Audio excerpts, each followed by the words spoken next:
चिट्ठिया में लिखल बागवानवा हो, थर थर कापेला बदनवा।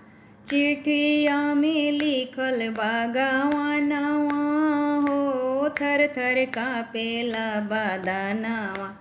आमा समझावे हमरा कुछु न बुझाला। आमा समझावे हमरा कुछु न बुझाला। सासू जी के तेल कैसे लगाईबी हो, थर थर कापेला बदनवा।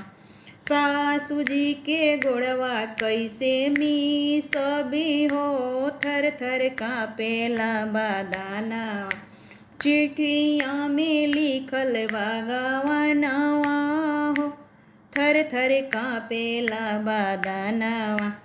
भाभी समझावे हमरा कुछु न बुझाला।